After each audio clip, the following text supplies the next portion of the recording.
Hey YouTubers, and welcome back to Tony the Technician, and today we're going to be going into my top 5 things that I hate about the automotive field. Well, I wouldn't necessarily say the automotive field. This applies to basically anybody just working on automotive stuff in general.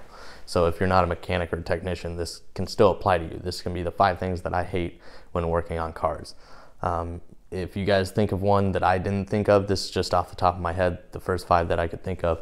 So let me know if there's anything that bothers you while working on cars or things that you might run into that bother you. But I really hope you guys find this enjoyable, and let's get into this. Start this off. This is just kind of here for display while I talk, so you guys don't have to look at my ugly mug the entire time. So number 1 on things that bother me in the automotive field.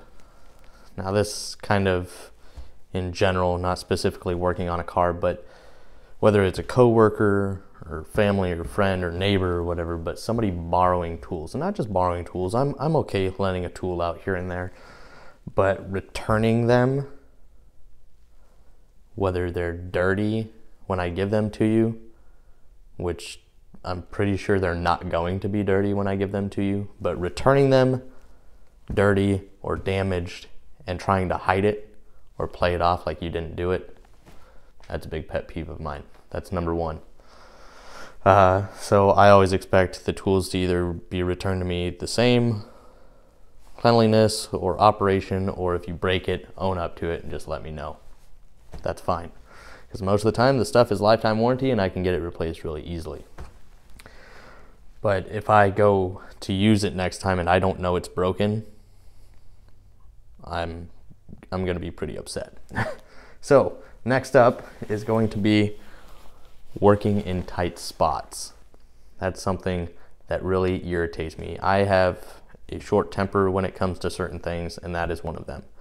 Working in tight spots in general, like say underneath a dash, irritates me big time. I just want to get down there and do what I have to do and get out of there, but you know, most of the time that's not how it goes. And then another thing to do with tight spots, which is next up, is whether you're using a ratchet or a wrench, but when you're working in such a tight spot and you're trying to loosen a fastener and it's so loose, but you can't get to the fastener, you can get the, let's say the ratchet and socket on it, and you're loosening it, but the thing is so loose that the backswing doesn't allow any clicks, so you're basically just sitting there doing this and the bolt's not doing anything but just turning back and forth. It won't come out and you can't get to it with your fingers to loosen it. That can be a big pain. So that was number 3, I believe. Number 4, which is very common in 3rd gen Camaros, and I'm sure many older vehicles, sometimes even newer vehicles, but more commonly seen in older vehicles, a lot of 3rd gen Camaros, is the wiring. Oh, I could lose it. I've worked on a lot of different Camaros and there isn't one that hasn't been mutilated with the wiring. Whether you use those stupid house twist connectors in a car, if you're using those, just stop working on cars and just go take it to somebody. I hate seeing those twist connectors in a car. But not just that, but just wiring that's, you know, somebody's installed a stereo like 5 times, and instead of removing the old harness, using the adapter and doing everything correctly, everybody's just left each harness in there. So you got like 6 different harnesses in there to connect a stereo, and all the colors are just stupid and nothing matches.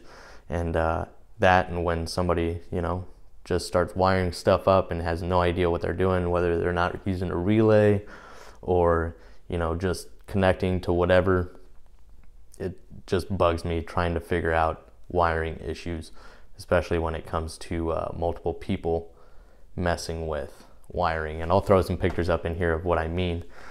But then next up on the list is something that I'm sure bothers a lot of us, and it happens to basically everybody, and that's assembling something or doing a job and forgetting something at the very end, and you don't realize you forgot it until you already have the entire thing assembled or put back together. And I'm not just talking, you know, oh, I got a bolt or, you know, a couple nuts left over. but you're doing a job that, you know, sometimes you can just let those go. But when you're putting something together, sorry, my heat just kicked on. When you're putting something together and you realize that you have to take it back apart in order to do it right, and now that's not really the automotive field problem, that's more personal, just me forgetting to do something, you know, and it happens to all of us, but that really irritates me.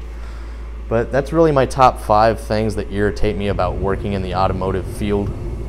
And I really hope you guys enjoyed. I'm sure a lot of you guys feel the same way. Let me know what you guys think.